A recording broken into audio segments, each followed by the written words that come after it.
Sermon 43 de saint Augustin sur la foi. Isaïe chapitre 7 verset 9. Si vous ne croyez pas, vous ne comprendrez pas. Le principe d'une vie sainte, de la vie qui mérite l'éternelle vie, c'est la vraie foi. Or la foi consiste à croire ce que on ne voit pas, et la récompense de cette même foi est de voir ce qu'on croit. Le temps de la foi est donc comme le temps des semailles. Employons ce temps à semer, semons sans nous lasser, semons toujours, semons jusqu'à ce que nous récoltions ce que nous avons semé. Le genre humain s'était éloigné de Dieu et gisait dans ses iniquités. Pour revivre, il nous fallait un sauveur, comme il nous avait fallu un créateur pour vivre. Dieu, dans sa justice, avait condamné l'homme, il le délivra dans sa miséricorde. Le Dieu d'Israël donnera lui-même à son peuple la vertu et la force, qu'il en soit béni. Psaume 67, verset 36. Mais pour recevoir ces dons, il faut croire, le dédain les éloigne. Gardons-nous néanmoins de nous glorifier de la foi comme si par nous-mêmes nous pouvions quelque chose pour elle. La foi, en effet, n'est pas rien.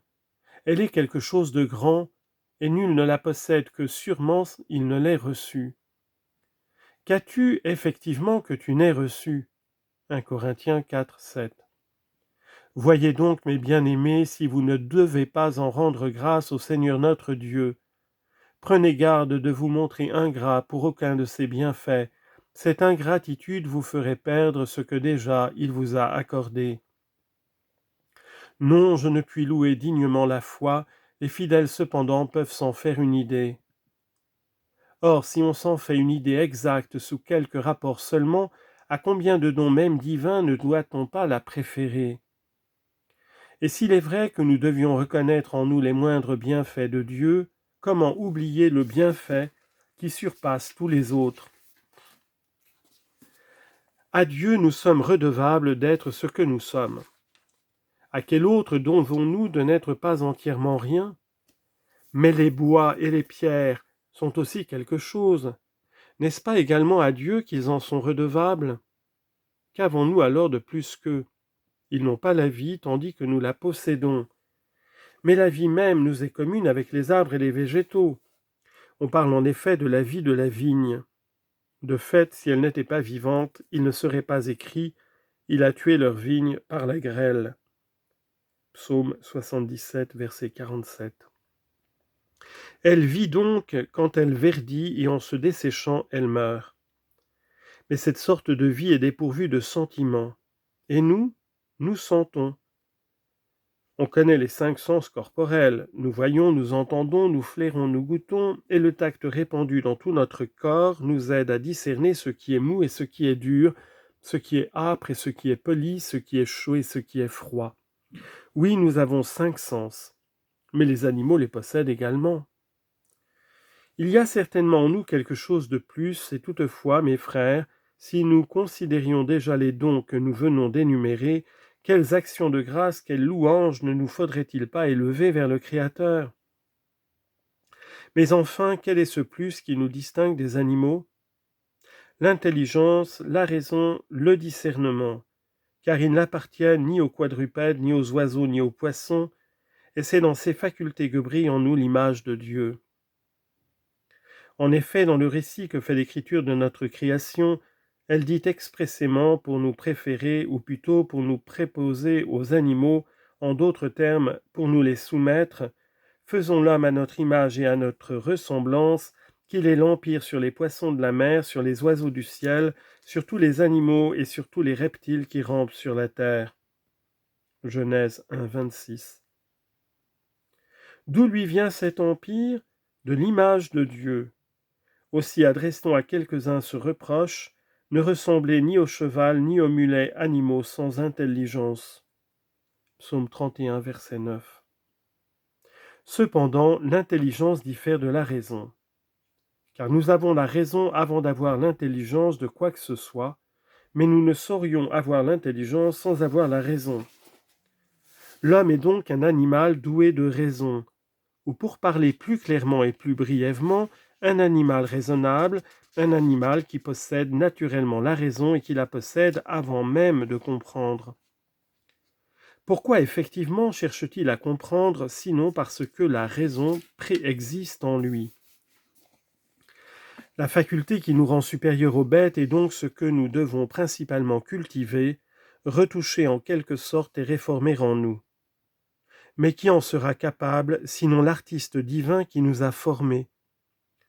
Nous avons pu défigurer l'image de Dieu en nous, nous ne saurions la réparer.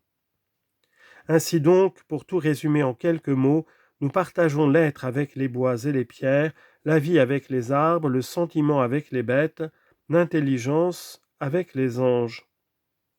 Par les yeux, nous discernons les couleurs, le son par les oreilles, l'odeur par les narines, les saveurs par le goût, la chaleur par le tact et le mérite par l'intelligence.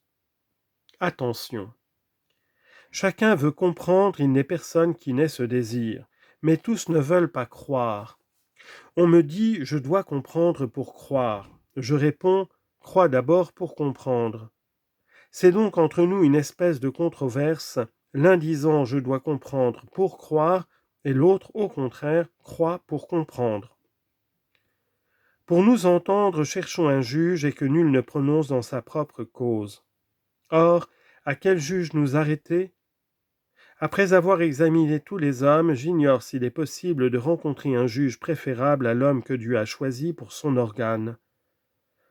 Ainsi donc, pour terminer ce débat, n'ouvrons point des auteurs profanes, ne nous faisons point juger par un poète, mais par un prophète.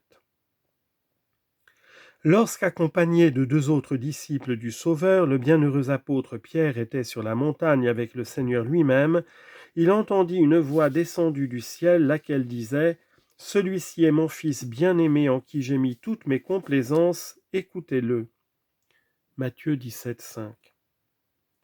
Et en rappelant ce trait, le même apôtre dit dans une de ses épîtres « Nous avons entendu cette voix descendue du ciel lorsque nous étions avec lui sur la montagne sainte. » Et après ces mots, « Nous avons entendu cette voix descendue du ciel. » Il ajoute « Et nous avons la parole plus certaine des prophètes. » 2 Pierre, chapitre 1, versets 18 et 19. Cette voix a retenti du haut du ciel, et la parole des prophètes est pourtant plus certaine. Soyez attentifs, mes bien-aimés. Que Dieu seconde et mes désirs et votre attente, afin que je dise ce que je veux et comme je veux. Qui de nous ne s'étonnerait d'entendre dire à l'apôtre que la parole des prophètes est plus certaine qu'une voix descendue du ciel? Il dit plus certaine, et non pas meilleure ni plus vraie. La parole descendue du ciel est en effet aussi vraie que la parole des prophètes. Elle est aussi bonne, aussi utile. Que signifie donc plus certaine, sinon plus propre à inspirer la conviction? Pourquoi? Parce qu'il est des infidèles qui accusent le Christ d'avoir eu recours à la magie pour faire ce qu'il a fait. En recourant aux conjectures humaines et aux prestiges coupables, les infidèles pourraient donc attribuer aussi aux arts magiques cette voix descendue du ciel. Quant aux prophètes, ils sont antérieurs non seulement à l'émission de cette voix, mais encore à l'incarnation du Christ. Le Christ ne s'était pas fait homme encore lorsqu'il les envoya. Toi donc qui fais de lui un magicien, dis-moi s'il a pu, grâce à la magie, se faire adorer même après sa mort, avant de naître, exerçait-il cet art? Voilà pourquoi l'apôtre Pierre a dit « Nous avons la parole plus certaine des prophètes ». La voix du ciel est pour les fidèles un avertissement, et pour les infidèles, la parole des prophètes est une conviction. Ainsi donc, mes bien-aimés, nous comprenons pour quel motif Pierre a dit « Même après avoir entendu la parole descendue du ciel, nous avons la parole plus certaine des prophètes. » Voyez aussi quelle n'est pas la bonté du Christ. Ce même Pierre de qui nous tenons cette sentence était un pécheur, et aujourd'hui c'est pour un orateur un grand sujet de gloire de pouvoir le comprendre. Aussi l'apôtre Paul disait aux premiers chrétiens « Voyez, frères, votre vocation, ce n'est pas un grand nombre de sages selon la chair, ni un grand nombre de puissants et de grands que Dieu a choisis, mais ce qui est faible selon le monde pour confondre ce qui est fort. Il a choisi aussi ce qui est insensé selon le monde pour confondre les sages. Enfin, Dieu a choisi ce qui est vil et méprisable selon le monde, et les choses qui ne sont rien comme si elles étaient, pour anéantir les choses qui sont.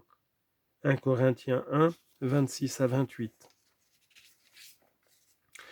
De fait, si le Christ avait d'abord choisi l'orateur dirait « Ce choix est dû au mérite de mon éloquence ». S'il avait choisi le sénateur, celui-ci dirait encore « Ce choix est dû à la dignité qui me distingue ». Si enfin il avait d'abord choisi l'empereur dirait à son tour « C'est à ma puissance que je dois cette élection ». Que ces grands du monde attendent donc, qu'ils attendent un peu. On ne les oublie pas, on ne les méprise pas, mais qu'ils attendent quelque temps, car ils pourraient en eux-mêmes se glorifier d'eux-mêmes.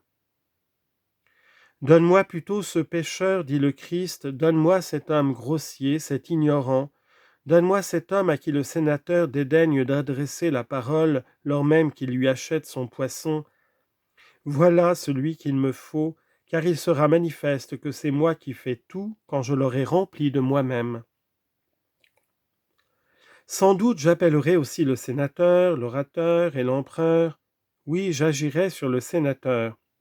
Mais sur le pécheur, mon action est plus visible. Le sénateur pourrait se glorifier de lui-même, l'orateur et l'empereur le pourraient également. Le pécheur ne saurait se glorifier que du Christ. Viens donc, ô pécheur, viens le premier pour enseigner la salutaire vertu d'humilité. Il conviendra mieux ensuite d'amener l'empereur par ton ministère. Rappelez donc à votre souvenir ce pécheur saint, juste, bon, rempli du Christ, et dont les vastes filets jetés sur le monde ont dû retirer de l'abîme ce peuple avec les autres. Souvenez-vous que c'est lui qui a dit « Nous avons la parole plus certaine des prophètes ». Je veux donc un prophète pour juge de notre controverse. De quoi s'agissait-il entre nous? Tu disais, je dois comprendre pour croire, et moi, crois pour comprendre. Voilà le motif du débat. Cherchons un juge, adressons-nous à un prophète, ou plutôt que Dieu même prononce par la bouche d'un prophète. Maintenant taisons-nous, on sait ce qui a été dit de part et d'autre. Je veux comprendre, dis-tu, pour croire. Croire, répliquai-je, pour comprendre. Voici le prophète, si vous ne croyez, dit-il, vous ne comprendrez pas. Isaïe chapitre 7, verset 9, selon la Septante. Pensez-vous néanmoins, mes bien-aimés, qu'il n'y a rien de vrai dans cette assertion « je veux comprendre pour croire » ? Ah, que prétendons-nous maintenant si ce n'est d'amener à croire non ceux qui ne croient nullement, mais ceux qui ne croient guère encore ? Serait-il ici s'ils ne croyaient pas du tout ? La foi les a amenés à écouter, la foi les rend présents à la prédication de la parole de Dieu, mais il faut arroser, nourrir et fortifier le germe de cette foi. C'est ce que nous faisons. J'ai planté, dit l'apôtre, Apollos a arrosé, c'est Dieu qui donne l'accroissement. C'est pourquoi ni celui qui plante n'est quelque chose, ni celui qui arrose, mais Dieu qui donne l'accroissement. 1 Corinthiens 3, 6 à 7. Ainsi, en parlant, en exhortant, en enseignant, en persuadant, nous pouvons planter et arroser, mais sans faire croître. C'est ce que savait cet homme avec qui s'entretenait un jour le Seigneur. La foi commençait à germer en lui, elle était tendre et fragile encore, elle était toute tremblante et cependant elle n'était pas entièrement nulle, et c'était pour lui venir en aide qu'il disait « Je crois, Seigneur ». Lorsque tout à l'heure on lisait l'Évangile, vous avez entendu ces mots « Si tu peux croire, disait le Seigneur Jésus au Père de l'enfant, tout est possible à qui a la foi. » Et se considérant soi-même, se posant en face de soi-même sans se livrer à une téméraire confiance, cet homme examine d'abord sa conscience. Il reconnaît qu'en lui il y a quelque peu de foi, mais il voit aussi que cette foi tremble. Ni l'une ni l'autre de ces deux choses ne lui échappe. Il confesse donc la première et pour la seconde il demande un secours. « Je crois, dit-il, Seigneur. » Ne devait-il pas ajouter « aider ma foi » Il ne parle pas ainsi. Je crois, Seigneur, dit-il. Je vois ici quelque chose de réel, je ne mens pas. Je crois et je dis vrai. Mais je vois aussi je ne sais quoi qui me déplaît. Je voudrais être ferme, mais je tremble encore. En vous parlant, je suis debout. Je ne suis pas renversé puisque je crois, mais je chancelle. Aidez mon incrédulité. Marc chapitre 9, versets 22 à 23. Ainsi, mes bien-aimés, celui-là même que j'ai en face, avec qui je suis dans une controverse que j'ai demandé au prophète de bien vouloir dirimer, n'est pas non plus entièrement étranger à la vérité quand il dit « Je veux comprendre pour croire ».